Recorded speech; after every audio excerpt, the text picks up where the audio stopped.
안녕하십니까. 인문학 컨텐츠 연구소 2년 인사드립니다. 이번 시간에는 형제의 나라 불가리아에 대한 이야기를 해볼 거고요. 첫 번째 챕터로 기마민족의 이동에 대한 이야기를 해볼까 합니다.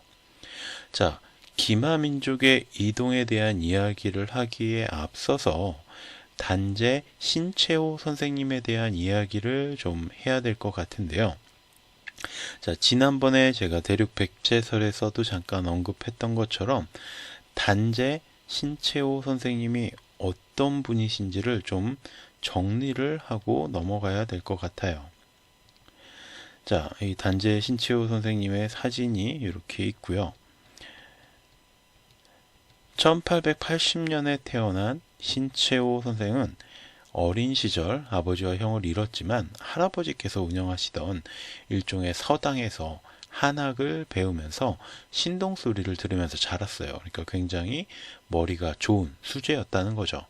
그러다가 할아버지의 소개로 당시의 학부 대신이었던 신기선의 집을 드나들면서 신학문을 접하게 되었고요.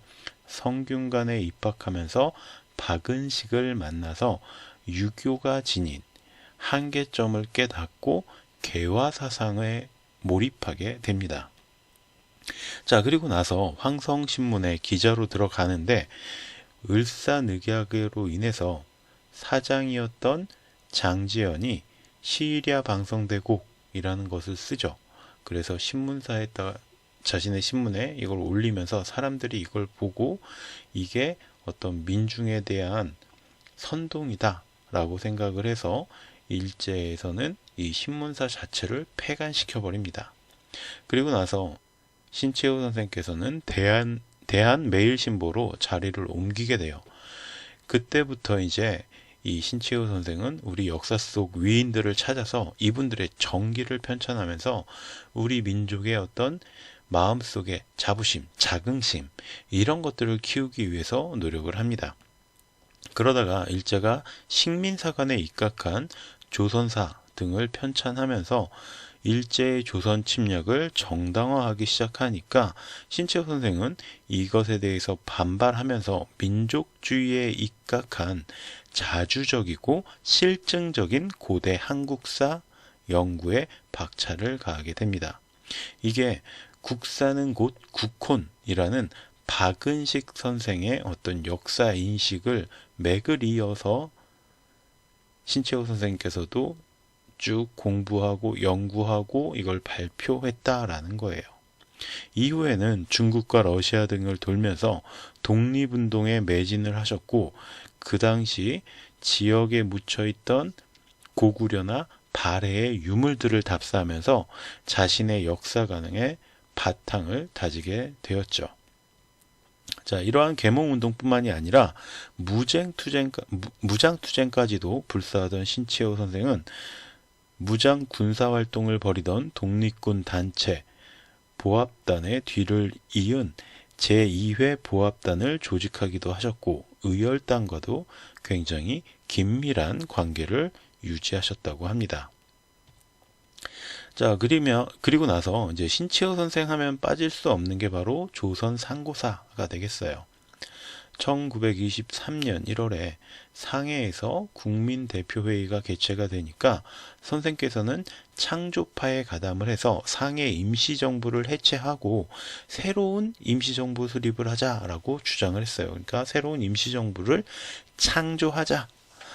하지만 국민대표회의가 실패로 끝나면서 여기에 대해서 크게 실망하고 칩거하시면서 학문에 국사 연구에만 더 몰두를 하셨습니다. 그리고 이 시기에 조선상고문화사, 조선상고사, 조선사 연구초 이런 것들을 집필하시면서 근대 민족사학을 확립하는데 어떤 박차를 가하고 열정을 불태우셨다는 거죠. 이게 조선상고사의 모습이에요. 한국민족문화대백과에서 찾은 사진이고요. 1924년에 집필된 신채호 선생의 조선상고사는 우리나라에서 최초로 쓰여진 본격적인 근대 역사 방법론이라고 할 수가 있는 것으로서 이 시기에 신채호 선생이 이미 서구의 근대 역사 이론과 사회과학 이론을 깊이 이해하고 있었구나라는 사실을 깨달을 수가 있습니다. 구래에 한국 사학에 대한 비판적 검토를 통하여 한국사의 자주적 체계화를 새롭게 시도한 이 선생의 포부와 구상이 잘 드러나 있는 역저다라고 표현할 수가 있죠. 하지만 오늘날에 이르러서 많은 지식인들이 이 조선 상고사의 내용을 지나치게 민족주의적이라고 폄하하는 경우들이 종종 있어요. 일본의 대동아 공영권을 바탕으로 한 식민지 사관이나 중국의 동북 공정을 바탕으로 한 역사관, 또 미국이나 유럽 각지의 나라들에서도 자신들의 역사를 과장하고 꾸미고 이러기에 바쁜데 우리는 유독 우리 역사를 외면하는 것을 넘어서 비하하고 축소하면서 이게 바로 겸손의 미덕이다라고 교육을 하고 있는 거죠. 자, 어느 것이 옳다라고 지금 당장 말하기는 물론 어렵습니다. 그런데 역사는 나와 비야, 다른 사람, 그러니까 내가 아닌 사람들과의 투쟁이 시간부터 발전하며 공간부터 확대하는 심적 활동의 상태의 기록이라는 신채호 선생의 격렬한 문제의식을 우리는 본받을 필요는 분명히 있다라고 생각합니다. 자, 신채호 선생은 낭객의 신년만필이라고 본인이 쓰신 수필을 통해서 이렇게 이야기를 합니다. 우리 조선은 석가가 들어오면 조선의 석가가 되지 않고 석가의 조선이 되었으며, 공자가 들어오면 조선의 공자가 되지 않고 공자의 조선이 되며, 주의가 들어와도 조선의 주의가 되지 않고 주의의 조선이 되려 한다. 그리하여 도덕과 주의를 위하는 조선은 있고 조선을 위하는 도덕과 주의는 없다. 이것이 조선의 특색이냐? 특색이라면 노예의 특색이다. 나는 조선의 도덕과 조선의 주의를 위하여 통곡하려 한다라고 말씀하셨습니다. 이게 무슨 뜻이에요? 우리나라에 어떤 새로운 사상이나 문물이 들어오면 그걸 우리 것으로 그러니까 우리가 주도권을 가지고 받아들이는 게 아니라 오히려 우리의 주도권을 그쪽에 내어준다는 거죠. 이게 어떻게 우리나라의 특색이에요. 이거는 신채호 선생이 이야기하신 것처럼 노예들이 갖고 있는 특색이에요. 주인의식이 없으니까. 누구도 내 주인이 될 수 있어. 누구든 내 주인이 될 수 있어요. 라는 이런 굉장한 패배의식과 노예의식. 이런 데서 우리가 벗어나야 된다는 겁니다. 우리가 역사에서 눈을 돌린 사이에 사라진 역사를 되찾기 위해 부단히 노력해야만 합니다. 그것이 지나치게 민족주의적이다 라든가 흔히 말하는 야 국뽕이야 라든가 실증적인 사료가 부족하잖아 라든가 이런 비판이나 문제점들은 나중에 이후에 다룰 부차적인 문제들이에요. 이거는 곁다리에 불과한 거다 이 말입니다. 먼저 모든 것을 열린 마음으로 받아들이고 긁어 모아야죠. 그리고 나서 다시 한번 선별 작업을 할 수는 있겠죠. 그런데 온갖 잣대를 들이대면서 이 자료 수집조차 막아선다면 아무것도 얻을 건 없습니다. 그런 의미에서 다음 시간에도 조선 상고사에 등장하는 부여와 불가리아에 대한 이야기를 본격적으로 해보도록 하겠습니다. 자, 그래서 과연 우리 역사 속에서 조상이었던 부여가 지금 저 유럽의 불가리아와 어떤 연관성을 가지고 있는가에 대한 이야기 한번 나눠보는 시간 갖도록 하겠습니다. 다음 시간 강의도 기대해 주시고요. 오늘 강의가 조금이라도 도움이 되셨다면 구독과 좋아요도 부탁드리겠습니다. 감사합니다. 인문학 컨텐츠 연구소 인연 인사드립니다. 이번 시간에는 지난 시간에 이어서요, 형제의 나라 불가리아 첫 번째 챕터의 기마민족의 이동 두 번째 이야기를 해보려고 합니다. 지난 시간에 기마민족의 이동 첫 번째 이야기에서는 신채호 선생님에 대한 이야기를 핵심으로 잡고 나눠봤습니다. 그래서 신채호 선생님이 왜 민족주의 사관에 대해서 좀 공부를 하고 이런 것들을 자꾸 발표했는지에 대한 이야기를 해봤고요. 이번 시간에는 이제 본격적으로 그 내용들에 대해서 좀 살펴보도록 하겠는데요. 북만주 일대를 지배한 기마민족 부여에 대한 이야기를 먼저 좀 해볼게요. 자, 요 밑에 있는 글은요, 한국영토학회 회장이자 서울대학교 명예교수인 신용화 씨가 동아일보에 연재했던 글을 참고했다라는 사실 밝히도록 할게요. 자, 부여는 한국 민족 직계조상 중 하나이다. 신채호는 한때 한국 민족을 부여족이라고 부르기조차 하였다. 부여는 고조선의 후국으로서 늦게 잡아도 기원전 5세기부터 기원 후 5세기까지 약 1000여년간 숭화강, 넌강 유역을 중심으로 만주 일대에서 크게 활동했다. 중국 기록에 등장하는 부여는 산해경의 부려, 일주서의 부루, 사기의 부여, 논어주서의 부유 등으로 표기된다. 당시 고대 한자 발음으로 볼 때 이들의 공통 발음은 짧은 소리로는 불, 긴 소리로는 부르이다. 부르는 더 긴 발음으로 부유라고도 발음된다. 부여는 기원 후 4세기 전반까지는 동북아시아 최선진국이었다.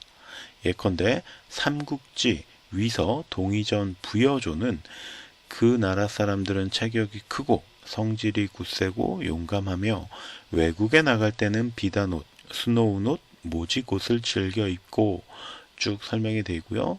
마지막으로 또 금과 은으로 모자를 장식하였다고 기록했다.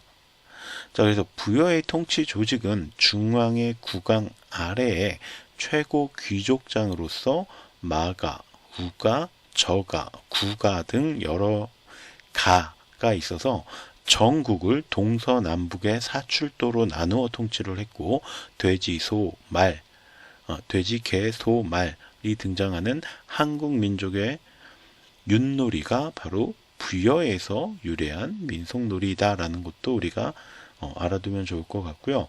가들 가운데 왕족, 왕비를 내거나 가장 강력한 가를 별도로 고추가라고 칭했다고 해요. 그래서 가제도와 고추가는 고구려에서도 신분제로 계승이 되었다라는 내용 잘 기억해 두시면 되겠고요. 그러니까 뭐냐면, 자, 부여족에 대해서 우리 정규 역사에서 거의 다루지를 않아요. 그죠? 우리가 역사를 좀 공부했던 사람들이라면 어떻게 지금 기억하고 있어요? 제가 예전에 삼국사기에 대한 강의를 할 때도 잠깐 언급을 드렸지만, 어때요? 고조선, 고구려, 삼국시대, 고려, 그 다음에 조선, 이렇게 이어지잖아요. 근데 그때도 제가 말씀을 드렸지만 분명히 삼국시대라고 하기가 굉장히, 이건 너무 어리석은 생각이 아니냐는 거죠. 그때 당시 분명히 부여가 있었고요. 그리고 또 가야도 있었어요. 그리고 조금 더 시간이 지나서는 발해도 등장을 했죠. 그런데 이런 것들에 대해서 우리가 크게 생각하지 않는단 말이에요. 그런데 지금 신채호 선생님은 부여가 어쩌면 우리의 어떤 정통 역사의 한 축이다라고 인정하고 계시다는 거예요. 그러니까 요걸 우리가 좀 기억하면 좋겠어요. 그러니까 부여가 우리의 역사에서 지금 어느 순간부터 사라져 있지만 사실 부여야말로 우리 역사의 어떤 가장 전통적인 한 줄기를 지니고 있는 나라이다 라는 겁니다. 자, 이런 기록을 통해서 우리는 부여족의 성격을 짐작해 볼 수 있는데 바로 이들이 용맹한 기마민족이었다는 점이죠. 그러니까 어디랑 맞닿아 있어요? 바로 고조선과 맞닿아 있는 거죠. 우선 북만주 일대는 추위로 인해 농작물 재배가 어려운 지역이었고 이는 근처에 존재했던 고구려와도 비슷한 상태. 그러니까 우리가 고구려에 대한 역사를 배울 때 대부분 그걸 기억하실 거예요. 고구려 쪽은 농사 짓기 좋은 땅이 별로 없기 때문에 끊임없이 다른 나라들을 침범하는 그런 행위들을 많이 하게 됩니다. 그래서 이거는 먹고 살기 위해서 어쩔 수 없는 선택이었던 거예요. 그래서 이런 걸 우리가 이해하면 되고요. 그러니까 부여와 고구려는 처지가 비슷했다라는 거예요. 그나마 고구려는 부여보다도 조금 더 남쪽에 있었대요. 그러니까 부여의 생활을 책임지는 거는 뭐예요? 사냥과 목축, 그리고 아주 일부의 농업이었고 사실은 사냥과 목축이라고는 하지만 그거보다 더 정확한 거는 약간 다른 나라들과의 어떤 침탈전 뭐 이런 거라고 저는 생각을 해요. 그래서 땅을 넓힌다기보다는 다른 나라를 침략하고 거기에서 나오는 일종의 수입을 분배받는 거죠. 그런 것들이 가장 핵심적인 어떤 경제 생활의 역할이 아니었을까라고 저는 생각을 합니다. 자, 네 번째, 부여의 고추가와 불가리아의 고추 불가 제국에 대한 이야기를 좀 해보도록 할게요. 이러한 부여에 대하여 신채호는 부여족의 특징은 정착지에 반드시 불자를 붙여 국호를 짓는데 일찍이 만리장성 부근으로 이동해 들어온 한 부여족 군단을 추적했지만 그 행방을 잃어버렸다고 기록했다는 거예요. 그러니까 신채호 선생께서 이미 만리장성 부근으로 이동해 들어온 부여족의 한 군단이 있었다라는 걸 확인하고 이 사람들은 그럼 어디로 갔을까라는 행방을 찾기 위해서 노력했지만 잊어버렸다는 거죠. 찾기가 어려웠대요. 어떤 계기인지는 불명하나 부여족의 일단이 4세기 말엽 서방으로 이동해 초원길을 거쳐서 중앙아시아의 카스피해와 흑해 사이의 캄카스 지방에 도착했다. 요동부터 카스피해까지 이어지는 박악산, 부여호, 발칸산, 발카시호, 발칸산의 명칭 벨트가 부여족의 초원길 이동을 시사해준다. 이 지방은 비잔틴 제국의 속지였다가 그에 앞서 이동해온 동방민족인 아발족의 영향 아래에 있었다. 부여족은 5에서 7세기 초까지 돈광 양안과 북캅스 지방에 정착했다. 서양사에서는 이때부터 부여족이 불가족으로 기록되어 나온다. 부여의 가족이란 뜻으로 해석된다. 자, 아까 우리가 이야기했죠. 무슨 가가 붙는다는 게 어떤 의미냐고, 어떤 의미인지. 그러니까 일종의 자치권을 가진 귀족 집단에서 자기네들한테 가를 붙인다고 했죠. 그래서 부여가, 부여족이라는 뜻으로 우리가 불가족을 해석할 수 있다는 거예요. 그러니까 아까 이야기했던 그 만리장성 부분까지 왜인지는 모르겠지만 저 북만주 지방에 있었던 부여족들이 만리장성까지 이동을 했고 이 일단의 부여족들이 어디로 초원길을 거쳐서 중앙아시아의 카스피해와 흑해 사이의 캄카스 지방까지 도착을 했다는 거죠. 동강하류 흑해 연안의 아발 세력이 약화되자 635년 불가족 족장 쿠브라트는 불가 부족 연합을 결성해서 아발 지배로부터 독립해 대불가리아 제국을 건국하게 되는데 그러나 건국 7년 만인 642년 쿠브라트 칸이 사망을 하게 됩니다.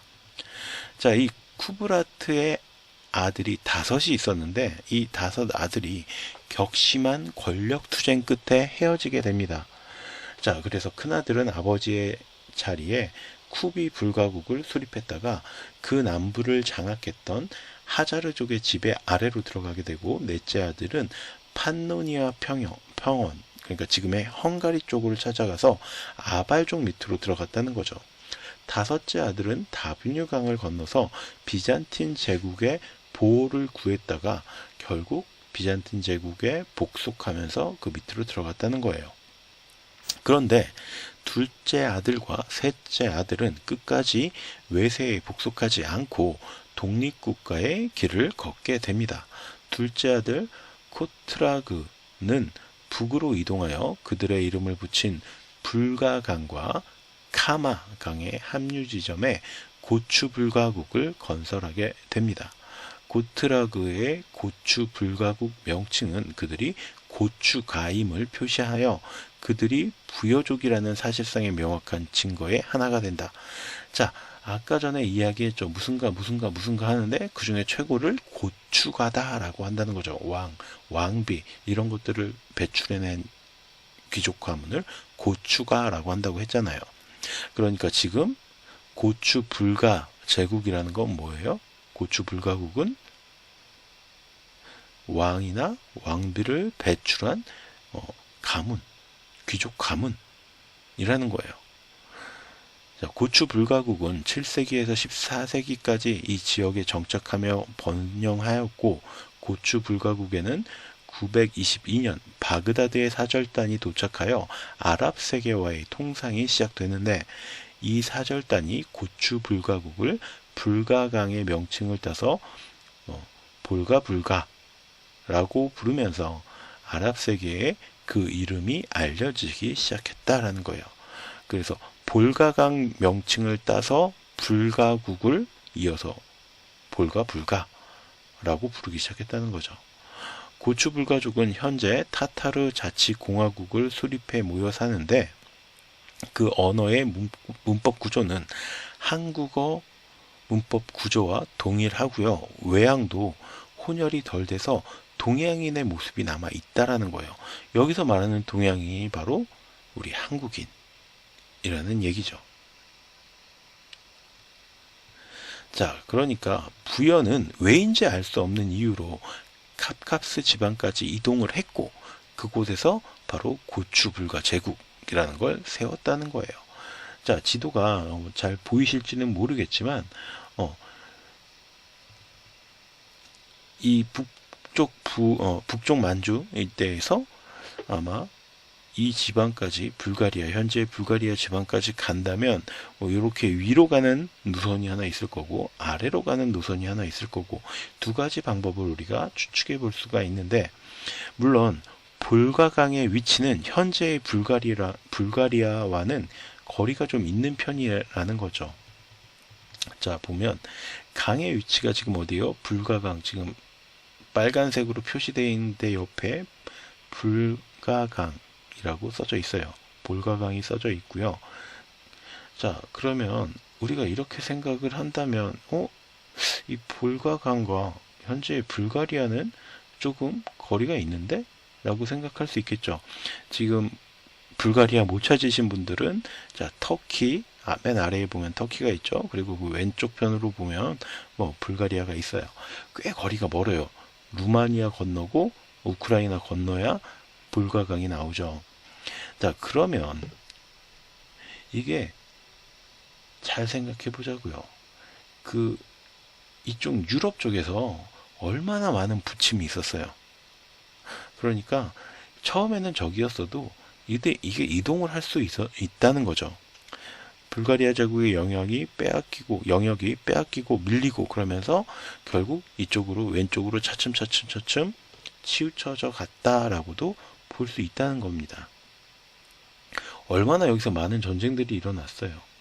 이 러시아, 그 다음에 우크라이나, 지금도 전쟁 중이지만 그 다음에 여기 루마니아, 폴란드, 조금 더 왼쪽으로 가면 독일도 나올 거고요. 밑에 터키 제국도 있고요. 그러니까 수많은 부침 속에서 조금씩 왼쪽으로 이동을 했다라고도 볼 수 있다는 거죠. 어쨌든 이 볼가강 지역에 살던 민족을 부여족, 불가족이라고도 하는데 이들에 대한 설명을 위키백과를 통해서 한번 찾아보면 꽤 주목할 만한 내용이 등장을 한다라는 거예요. 자, 한번 볼게요. 불가르족은 7세기에 폰토스 카스피 스텝과 볼가 지역에서 번성했던 투르크의 반유목민 전사 부족이다. 자, 유목민 전사 부족이다. 기마민족이라는 거예요. 이들은 유라시아 스텝의 군대 칭호, 조직, 관습, 그리고 이교도, 샤머니즘과 하늘신 탕라에 대한 믿음을 보존했다. 하늘신 탕라, 이것도 잘 기억해 두세요. 남아있는 폰토스 불가르족은 7세기에 볼가강으로 이주하여 볼가 불가리아를 세웠으며, 아까 우리가 볼가 불가라고만 이야기를 했는데 볼가 불가리아, 죠. 13세기까지 그들의 정체성을 잘 보존하였다. 볼가 타타르족과 추바시족은 볼가 불가르족에서 기원했다고 주장한다. 문제의 혼합은 불가르족이 더 동쪽으로 이주하기 전에 일어났을 수 있으며, 산핀첸과 같은 학자들은 의문학적으로 유사한 이름을 가진 내아시아의 유사 집단들에 주목해왔다. 자, 불가르족이 더 동쪽으로 이주를 했다는 거예요, 결국. 자, 아까 우리 볼가강과 불가리아의 현재 위치 이야기를 하면서 잠깐 말씀드렸죠. 결국 볼가족이 자, 이 강에서 왼쪽으로 더 이동했다라는 걸 우리가 생각해 볼 수 있다는 거예요. 동쪽이 어디예요? 자, 거기서 동쪽이 어디냐, 서쪽이 어디냐 한번 생각해 보자는 거죠. 자, 어쨌든 불가르족이 동쪽으로 더 이주하기 전에 이런 일들이 뭐 있었을 것이다 라는 거고, 전통적으로 문제의 신은 튀르크 최고신 탱그리였을 것으로 추정된다. 중국어에서는 젠리로, 튀르크어에서는 탕가라, 탱게리로 표시되며, 이는 가장 오래된 투르크 몽골어 단어이다. 자, 투르크 몽골어와 다 있어요. 몽골과 맞닿아 있다는 거죠, 이 단어가. 505년 동고트인들에게 패배한 사비니아의 군대 10,000명의 훈족 기병이 불가르족이라고 믿어진다. 자, 이제 훈족의 기병들이 불가르족의 어떤 시초라고도 생각되어진다라는 거예요. 539년과 540년에 프로코피우스는 강력한 훈족 군대가 다뷴유강을 건너 일리쿰을 초토화시키고 아나스타시안 장벽에 도달했다고 보고했다. 짧은 시간 동안 그렇게 먼 거리를 이동한 것은 그들이 기수, 즉 말 타는 기수였음을 말해준다. 중력하고 태양을 숭배했기 때문에 볼가르인들은 남쪽을 선호했다. 그들은 주요 건물과 사당은 남쪽을 향했고, 동쪽에서 들어오는 경우는 적었지만 남쪽에서 들어오는 유르트도 있었다.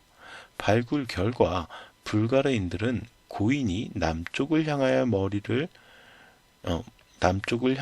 머리를 북쪽으로 향하게 한 채 남북축에 시신을 묻었다. 우리가 전통적으로 어디 좋아해요? 남향 좋아하죠, 남향. 그 얘기가 지금 나오고 있는 거예요. 남향집 좋아하잖아요, 우리 전통적으로. 자, 이처럼 고대 불가족은 부여와 같은 유목 민족이었으며 하늘신 탱그리를 믿었던 종족이다. 자, 우리 고조선 이야기, 당군 왕검 이야기 기억해 보세요.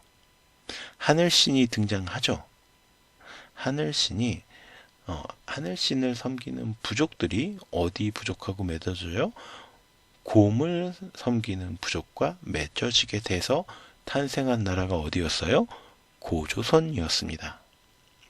자, 그리고 부여도 마찬가지로 하늘신을 숭배했던 종족이죠. 부여의 뒤를 이어받은 게 사실은 고구려보다는 부여 쪽에 가까웠다라는 거죠. 그리고 부여에서 바로 고구려가 나왔잖아요. 우리 주몽 알잖아요, 주몽. 주몽이 어디에서? 부여에서 뛰쳐나와서 만든 나라가 바로 고구려잖아요. 거기에 더해 튀르크와 몽골인의 민족적 요소를 지니고 있었다고 한다. 그들은 짧은 시간 안에 먼 거리를 이동할 수 있었던 기마민족이었으며, 단군 조선과 마찬가지로 하늘신, 환인을 섬기며 남양으로 집을 짓기도 했다는 것이다. 이게 지금까지의 이야기를 다시 한번 정리한 내용이에요. 자, 그러면 이제 불가리아를 우리 민족의 일원이라고 내세우는 여러 가지 근거들을 우리가 확인을 해 본 겁니다. 자, 아직 뭐 조금 부족할 수가 있어요. 그러니까 이게 과연 부여족이냐 아니냐 따져볼 만한 것들이 조금 더 있을 수 있어요. 이름 같은 것들이라든지 이 나라의 명칭을 짓는 데 있어서 부여족, 불가족 이런 것들이 굉장히 합리적인 의심이 들고요. 그리고 자, 북만주 일대에서 넘어간 기마민족이다 라는 것도 어느 정도 우리가 알겠어요. 자, 다음 시간에 이 부분에 대해서 조금 더 부여와의 연관성을 되짚어 보면서 자세히 한번 정리하는 시간을 갖도록 하겠습니다. 긴 시간 동안 강의 들어주셔서 감사하고요. 오늘 강의가 도움이 되셨다면 구독과 좋아요도 부탁드리겠습니다. 감사합니다.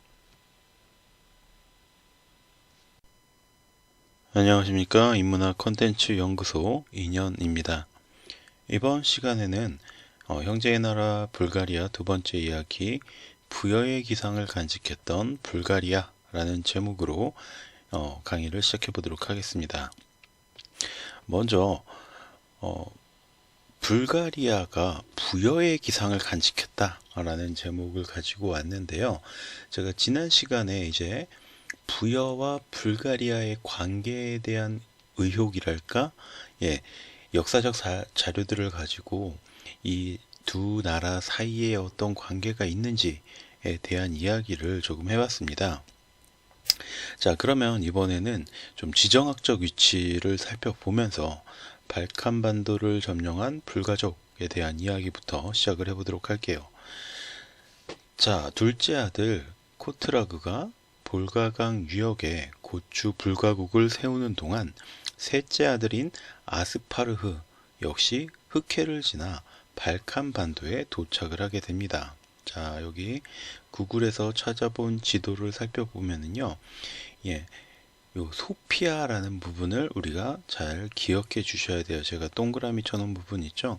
요 부분을 잘 보시면 되고, 그 다음에 불가리아, 루마니아, 세르비아 뭐 이렇게 쭉 있는데, 옛날 이제 발칸반도를 지금 이야기하고 있는 거고, 그 발칸반도 안에서 소피아 성이 어디 있느냐라는 걸 확인해 보시면 되겠습니다. 자, 그러나 그 당시에 그 지역을 세력권 안에 두고 있었던 비잔틴 제국은 680년 불가족의 퇴거를 명령하게 됩니다. 그런데 이들은 협상을 하지 못하게 됐고 결국 681년 불가족과 로마군 사이에 전쟁이 벌어지게 되죠. 이때 불가족 아스파르흐 칸은 결전을 앞두고 하늘을 향해서 조상신인 당군 혹은 탱그리, 제가 지난 시간에 이야기했었죠. 에게 승전을 기원하는 제천의식을 행하게 됩니다. 이게 로마군 연락 장교의 어떤 기록에 나와 있는 내용이라고 합니다. 불가족은 681년 벌어진 비잔틴 제국과의 결전에서 승리를 하게 됐고요. 거기에 이제 정착을 하게 되겠죠. 그리고 그 해에 불가리아 왕국을 세우게 됩니다. 이때 나라 이름을 불가리아라고 정한 것은 불가족의 땅, 그러니까 불 플러스 가리아라는 뜻이다라고 이해를 하면 될 것 같고요. 여기서 불가족은 불가리아의 귀족이 되었고 보야라고 불렸는데 이는 부여의 발음이 변형한 것이 아닐까라는 짐작을 우리가 해볼 수 있죠. 그러니까 불가족이 불가리아 왕국을 세우면서 기본적으로 슬라브계 민족들을 다스렸던 거죠. 그러면서 자신들은 귀족으로서 보야라는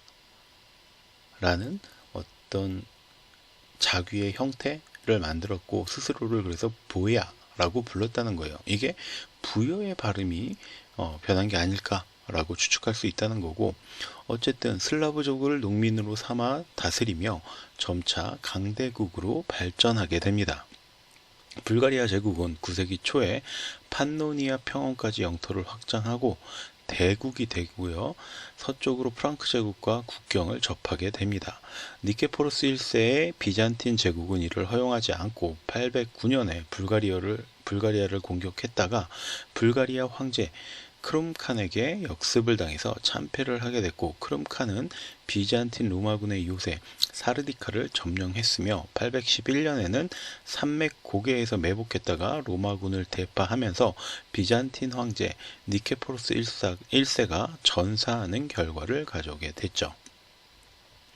불가리아 제국은 결국 발칸반도 대부분을 점령하면서 비잔틴 제국의 로마군을 밀어내는 데 성공하게 됐고요. 그와 함께 수도를 세르디카로 옮겨 이름을 소비, 현재의 소피아, 그러니까 우리나라식으로 봤을 땐 사비를 변형한 것이 아니냐라고 생각하는데, 어쨌든 소비성을 쌓아요. 지금은 소피아성이라고 하는데, 그리고 조상신인 당군 탱그리에게 승전의 제천 제사를 올렸고, 그 산의 이름을 발칸산, 우리 고대 민족에서 한민족들이 제천의식을 행하던 산을 우리가 박산, 박악산 이렇게 이야기를 하죠. 백산, 그러니까 지금으로 보면 우리 뭐 백두산 뭐 이런 것들도 다 제천의식을 행했던 장소라고 볼 수가 있는데, 어쨌든 산 이름을 발칸산이라고 했다는 거예요. 부여족은 어디 가나 나라를 세울 때는 서울을 소비, 즉 우리가 흔히 알고 있는 사비 라고 부르는 관습이 있었다라는 거예요. 예컨대 부여족 일파가 세웠던 백제가 하남 위례성을 잃고 남쪽으로 천도해서 지금의 부여의 수도를 정했을 때, 백제 성왕은 538년 국호를 남부여라고 바꾸었고요. 수도 이름을 사비라고 정했습니다. 그래서 소비와 사비, 이건 상호 호환된다라고 우리가 이해할 수가 있을 것 같고요. 불가리아의 크롬칸이 수도를 소비라고 호칭한 건 역시 불가족이 부여족이라는 중요한 증거의 하나로 볼 수가 있다는 거죠. 자, 우리가 생각을 해보자고요. 부여에서 탈출해서 주몽이 만든 나라가 고구려죠. 그리고 그 고구려를 그 고구려를 만들 때 엄청난 도움을 줬던 인물, 우리가 뭐 주몽이라는 드라마를 통해서도 잘 알고 있지만, 바로 소선호라는 여인, 그리고 그 소선호와 주몽 사이에 있었던 아들들이 고구려를 탈출해서 다시 세운 게 백제예요. 그러니까 이 비류와 온조는 백제를 세우기는 했지만 뿌리적으로 보면 어디에 맞닿아 있냐면 바로 부여에 맞닿아 있다라고 볼 수가 있겠죠. 그래서 이 부여의 피를 이었던 이 백제가 나라를 세우고 수도를 지을 때 수도의 이름을 무엇이라고 했냐? 사비라고 했다. 자, 그리고 부여족이라고 생각하는 일단의 인물들이 유럽으로 넘어가서 발칸반도에 정착을 하고 자신들의 나라를 세우고 거기에 수도의 이름을 소비라고 붙였다. 자, 그럼 이게 단순한 우연의 일치일까? 우리가 한번 생각해 볼 만한 부분이 아닐까라고 봅니다. 자, 그리고 두 번째로 몽고 반정을 간직한 불가리아 황제 크름칸은 814년 비잔틴 제국의 수도 콘티스탄트노플을 공략하려다가 병으로 사망을 하게 됩니다. 이로 인해서 패전으로 매우 취약해졌던 비잔틴 제국이 위기에서 벗어나게 되었고요. 뒤를 이은 불가리아의 칸은 비잔틴 제국과의 평화를 추구해서 긴 평화의 시대가 오게 되었고, 불가리아의 보리스 칸은 864년에 그리스 정교를 수용하면서 기독교 국가로 탈바꿈하게 됩니다. 자, 시간이 오랫동안 지나다 보니까 애초에 하늘신 당군에게 제사를 지내던 불가리아가 그리스 정교의 어떤 기독교 국가로 변모하게 됐다는 거죠. 자, 그러니까 불가리아의 어떤 자신들만이 가지고 있던 색채가 조금씩 유럽으로 스며들게 되었다는 거죠. 유럽 문화로 스며들게 되었다는 거예요. 불가리아 제국은 11세기 들어서 약화되면서 이번에는 도리어 비잔틴 제국의 공격을 받고 그 속주로 전락하게 됩니다. 그 사이 소수 불가족과 다수의 슬라브족 사이의 혼혈로 외형은 점점 슬라브족 모습을 많이 갖게 되었다라는 거죠. 그러니까 수세기를 지나면서 이 소수의 귀족층이었던 아까 이야기했던 부여인들이 슬라브족과 계속 섞일 수밖에 없겠죠. 절대적으로 다수를 차지하고 있던 게 바로 슬라브족이었으니까. 자, 그러면서 점차 어떤 부여족 특유의 동양적인 외모는 사라지고 슬라브족, 그러니까 유럽 민족의 어떤 외형을 갖게 되었다라는 거예요. 불가리아는 12세기 후반 다시 독립하면서 불가리아 제2제국을 수립하게 되는데 이 2제국의 지배층은 이미 슬라브화되어서 1제국의 지배층과는 전혀 다른 모습, 그러니까 유럽인의 모습을 갖고 있었다라는 거예요. 지배층이었던 소수민족이 피지배층이던 다수민족에게 밀려서 희석화되는 현상은 특히 우리 중국 역사를 보면 아주 자주 접하게 되는 거죠.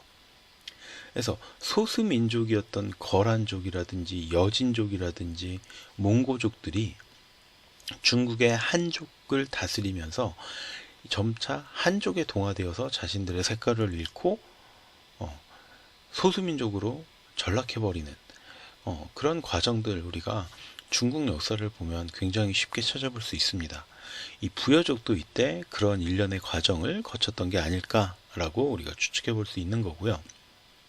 그러나 불가리아 제국은 동방에서 온 부여족이 세운 국가임이 확실한데 부여족은 불가리아 주민에게 독립과 역사로 남아있고 발칸산, 발칸산맥, 발칸반도, 소비 등의 다수 지명으로 남아있으며 불가리아 말 문법 구조로 남아있고 문화와 생활 양식, 전통, 정월에 달집놀이를 한다거나 국거리를 하는 것, 또 아기 엉덩이에 몽고 반점도 있다고 합니다. 그래서 현재 백인 세계에서, 유럽 세계에서 혹은 미국, 아메리카 쪽에서 갓난아기에 이 몽고 반점이 나오는 민족은 오직 불가리아인들 뿐이라고 합니다. 그 원인이 그럼 어디 있을까? 바로 원조상이 부여족이었기 때문이다 라고 우리가 또 추측해 볼 수 있다는 거죠. 불가리아와 유럽 역사학자들은 현재 원불가족이 어디에서 왔는지는 알 수 없다 라고 단념하고 5세기 흑해지방 마그나 불가리아를 그 기원으로 삼아서 역사를 쓰고 있어요. 그런데 신용화 교수는 바로 이전의 원불가족이 동방의 부여족이다 라는 사실을 처음으로 밝혀내고 강조하고 있는 겁니다. 여러 가지 우리가 의심스러운 정황들이 있잖아요. 이런 것들을 바탕으로 이제 신용화 교수가 주장을 하고 있는 거죠. 자, 그럼 언어학적 측면에서 살펴본 불가리아를 한번 또 들여다보면은요, 조선 상고사에 따르면 일찍이 고조선 연방 서변 국경을 지키는 병력에 불리지라는 고조선 후국 부여 기마민족 군단이 있었다라고 적혀 있습니다. 신채호 선생은 불리지와 불령지는 동일한 나라의 다른 한자 차음 표기이며 고조선 후국 부여족 무장이 거느린 기마 부대로서 정복하는 지방마다 자기 부족의 불자를 넣어 이름을 짓는 특징을 가지고 있었다라고 기록합니다. BC 664년 고대 중국 동주 제의 황공이 조, 허, 연, 진, 노 등의 연합군을 편성해서 고조선을 공격하고 고조선과 동주 사이에 전쟁이 벌어지게 되는데 그때 불리지는 고죽, 산융, 불도화 등과 함께 고조선 연합군을 편성해서 제환공의 고중국 연합군과 싸워서 이걸 물리치게 됩니다. 불리지가 고조선 문명의 후예임이 명백하다는 증거가 되겠죠. 자, 그래서 이 불리지라는 것에 대해서 우리가 어느 정도 좀 관심을 기울여야 돼요.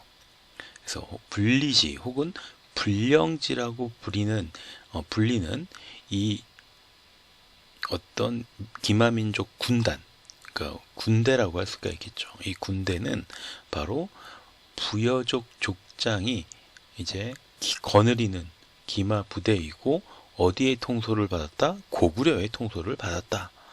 통솔을 받았다라고 우리가 생각할 수 있는 겁니다. 그래서 불리지의 뜻은 고조서의 음자로서 부르지인데, 부르는 부여족을 의미하고 치는 장관, 장군, 가의 뜻을 의미한다고 합니다. 고구려 영계소문의 직책이 망리지였죠. 나중에 뭐 대망리지도 되긴 하는데, 어쨌든 여기서 신채호 선생에 따르면 마리치, 머리 플러스 치로서 머리 장관이라는 뜻이 된다라고 볼 수 있다는 거죠. 자, 그러니까 망리지가 머리치, 우두머리 장관이면, 불리지는 그러니까 부여족 지, 부여족 장관, 이렇게 우리가 해석해 볼 수도 있다는 거죠. 자, BC 108년 고조선이 멸망을 하고, 이 불리지, 이 신채호 선생의 해석에 따르면 부여족 장관을 따르는 이 군단은 반농 반목의 후국으로서 존재를 하게 됩니다. 그래서 농경에 묶여서 떠날 수는 없고, 소수의 어떤 인원들만으로 유목민들이 모두 북방으로 후퇴를 하게 되는데, 이후에 오후 16국 시대에 반격하여서 한을 멸망시키는 데까지 성공하지만 다시 후퇴해서 서방으로 이동을 하게 되었고, 카프카스 지방으로 들어가서 정착을 하게 된 게 아니냐라는 거죠. 그리고 이제 이때부터는 한자 문화권을 벗어나면서 이제 불가족, 아까 전에 뭐 불령지 이런 게 아니라 불가족으로 불리게 되었다라는 거예요. 자, 결국 정리를 하자면 불가리아 제국이 성립하기 전까지 부여인들은 고조선 세력권에 속한 기마민족 군단이었고, 동주연합에 맞서서 고조선 편에서 전쟁을 벌인 기록도 있다는 거죠. 그러다가 고조선이 멸망하면서 이들이 유럽으로 밀려나게 됐고, 거기에서 불가리아를 세우게 되었다라고 우리가 볼 수 있다는 겁니다. 자, 그럼 불가리아에 남아있는 부여족의 유산에는 어떤 것들이 있을까? 아스파르 후카는 초기 수도를 플리스카로 정하게 됩니다. 이후 소피아로 변경을 하게 되는데, 최근 불가리아 고고학자들의 어떤 보고에 따르면 플리스카 성벽이 이중으로 되어 있고, 외성은 21km의 긴 장방형 토성을 쌓고, 주위에는 환호를 파서 사람과 말이 건널 수 없게 만들었다고 합니다. 내성은 돌로 석성을 쌓아서 그 안에 궁전과 보야, 그러니까 아까 이야기했던 부여인들이 거주하는 귀족층의 어떤 거주지가 있었고, 또 주요 시설이 이 내성 안에 있어서 이런 것들은 전형적으로 부여식 성곽이다라고 볼 수 있다는 거죠. 석성 안에 아사달이라 호칭된 구역에서는 고급 도자기, 철기, 유리 제조 유적이 발굴되기도 했고요. 수공업이 크게 발전한 증거를 우리가 확인할 수 있다는 거죠. 외성 밖의 농촌에는 동로마 통치하에 속주로 살던 소수 원주민 트라키아족과 다수의 슬라브족이 거주를 했는데, 여기서 주목할 거는 내성 왕궁과 귀족층 지역을 아사달이라고 호칭을 했다는 거죠. 이것은 건국기의 불가리아 제1제국이 자신들의 뿌리를 고조선, 부여 이쪽으로 간주하고 있다는 것을 명백하게 드러내는 부분이다 라고 볼 수 있습니다. 자, 천문학을 뜻하는 영어 단어는 아스트롤로지입니다. 이 아스트롤로지를 영국의 천문 고고학자 니덤은 그 말의 어원이 아스트로에 있다 라고 했고, 바빌로니아의 여신이었던 아스타르테에서 기원했다고 주장하고 있었습니다. 천문학의 본뜻이 아스타르테라는 것인데, 아스타르테는 곧 금성의 다른 이름을 의미하죠. 주목되는 것은 아스타르테라는 발음이 단군 조선의 아사달과 크게 다르지 않다는 사실입니다. 천부경 81자 바람일, 박용숙 씨가 쓴 책에 나와 있는 내용이에요. 그리고 위에서 잠깐 이야기했듯이 불가족은 누구를 섬겼다? 하늘신 단군을 섬겼죠. 이 대신의 이름은 때로는 천공 혹은 천상계를 의미한다. 예를 들면 사모예드족의 눔, 통구스족의 부가, 혹은 몽고족의 탱그리, 부야트족의 탱게레, 불가타타르족의 탱게레, 벨티르족의 팅기르, 야쿠트족의 탕가라 등이 바로 그런 신들이다. 미르치아 엘리아다가 썼던 샤머니즘이라는 책에 나와 있는 대목입니다. 단군이란 말이 탱그리라고 표현됐을 가능성이 없다고 누가 확신할 수 있을까요? 고대 언어에서 동화와 탈락은 이런 의문의 변화는 아주 자연스러운 현상이었고, 무엇보다 불가리아 제국의 지배층은 고조선식 고인돌 무덤을 사용했다라는 것도 우리가 유의해서 봐야 될 사건입니다. 그래서 불가리아에도 고인돌들이 굉장히 많이 있어요. 그래서 토닌 씨가 현재 불가리아에서 지표 조사 보고한 것만 해도 무려 1140개나 된다고 합니다.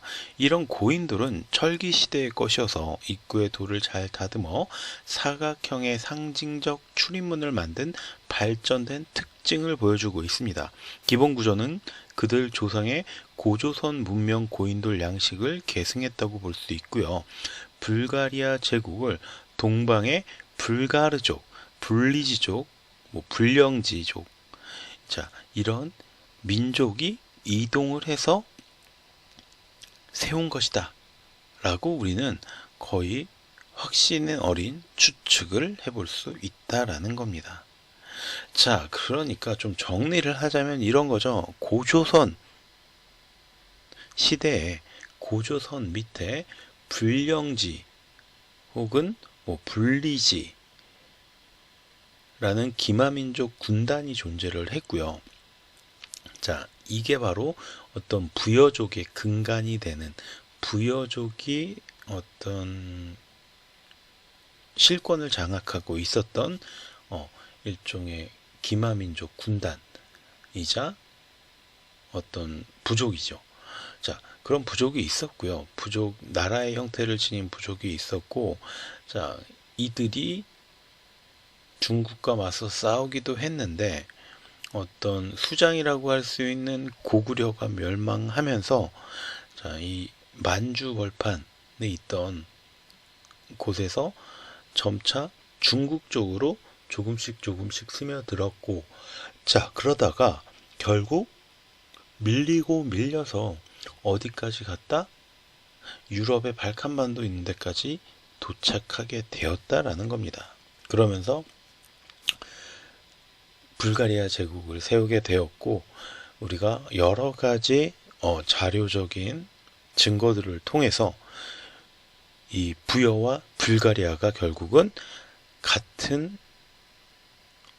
조상을 모시고 있는, 자, 그런 인물들이다라는 걸 우리가 추측한 거예요. 그러니까 이 부여족의 일부가 넘어가서 불가리아 제국을 세웠고, 이 불가리아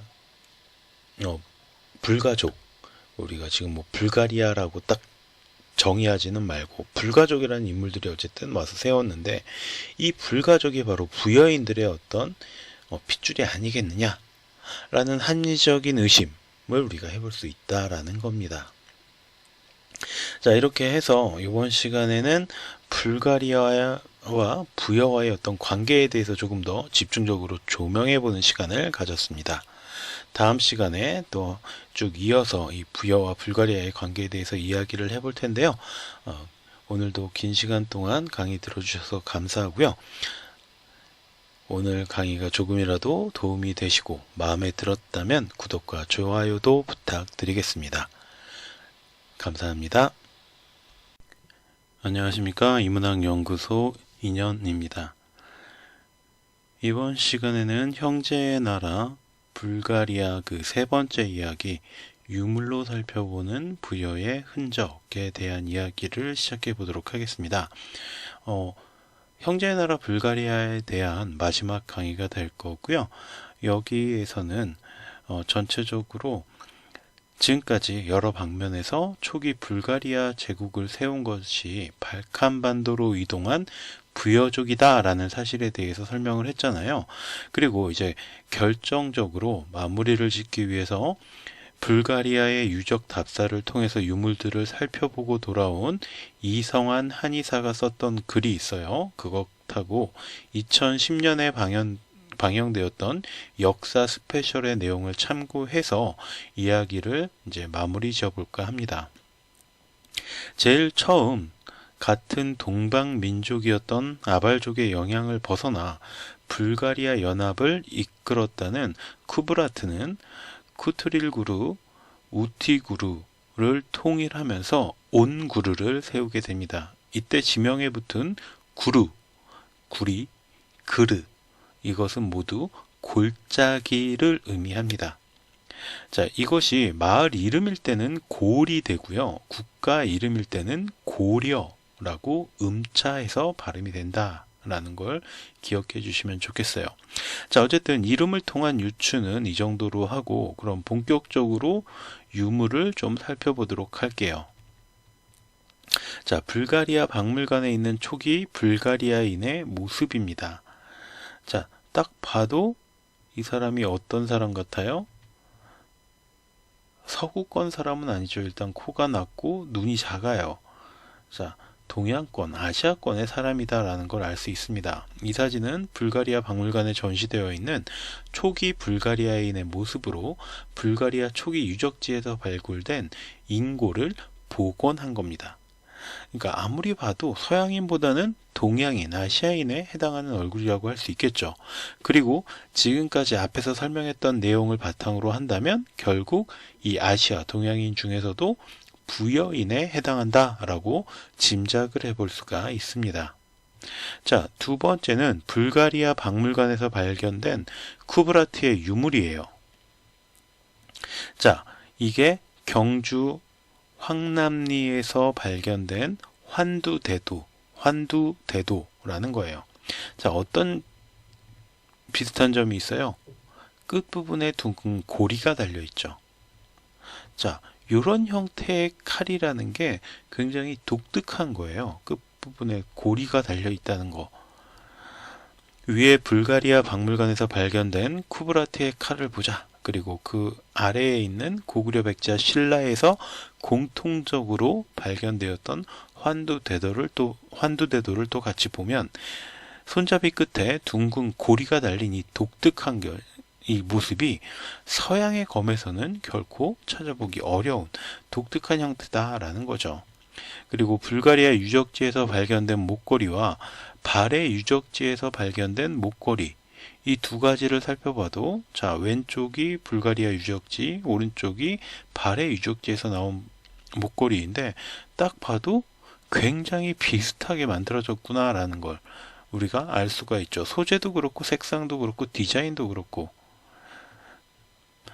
자, 그리고 우리가 흔히 동경이라고 부르는 거울도 한번 보면요, 불가리아 왕의 무덤에서 나온 동경이 있고요. 이게 무령 왕릉에서 나온 청동 거울이에요. 자, 이 청동 거울 위에 있는 것보다는 아래에 왼쪽에 있는 거, 그 다음에 이 불가리아 왕의 무덤에서 나온 동경, 이게 굉장히 비슷한 형태를 띠고 있다라는 걸 우리가 알 수가 있겠죠. 둥근 테두리가 있고요. 그 안에도 테두리가 있으면서 볼록 튀어나온 부분이 있고 거기에 어떤 무늬들이 둘러싸고 있는 형태, 이게 굉장히 비슷한 형태라는 걸 우리가 눈으로도 확인할 수가 있습니다. 그래서 불가리아 왕의 무덤에서 나온 동경과 무령왕릉에서 발견된 동경, 어느 쪽이 무령왕릉에서 나온 동경인지 헷갈릴 정도로 굉장히 비슷합니다. 자, 이것도 마찬가지인데요. 좌측 상단에 요게 상단에 작은 네모칸에 있는 게 불가리아에서 등장한 허리띠고요.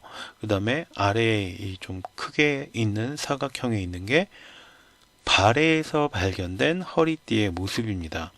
자, 그래서 허리띠의 모습도 보면 굉장히 비슷하고 유사한 형태를 지니고 있다라는 걸 알 수가 있어요. 그쵸? 자, 물론 발해 쪽의 허리띠가 조금 더 뭔가 좀 복잡한 문양도 많이 들어가고 발전된 형태라는 것을 우리가 알 수가 있는데, 부여에 비해서 발해가 조금 더 늦게 건국된 나라잖아요. 그런 걸 생각해 본다면 굉장히 유사한 형태를 띠고 있다라는 걸 우리가 확인해 볼 수 있다라는 겁니다. 자, 그리고 더 흥미로운 사실이 하나 있는데, 바로 신라 계림로 14호분에서 발견된 황금 보검이 그 주인공이라고 할 수가 있어요. 이게 신라 계림로 14호분에서 발견된 황금 보검의 모습입니다. 자, 보기에도 이거는 동양적인 검이라고 보기는 좀 어렵죠. 서양의 향기가 물씬 풍기는 이 보검이 어떻게 신라인의 무덤에서 발견이 될 수 있었을까?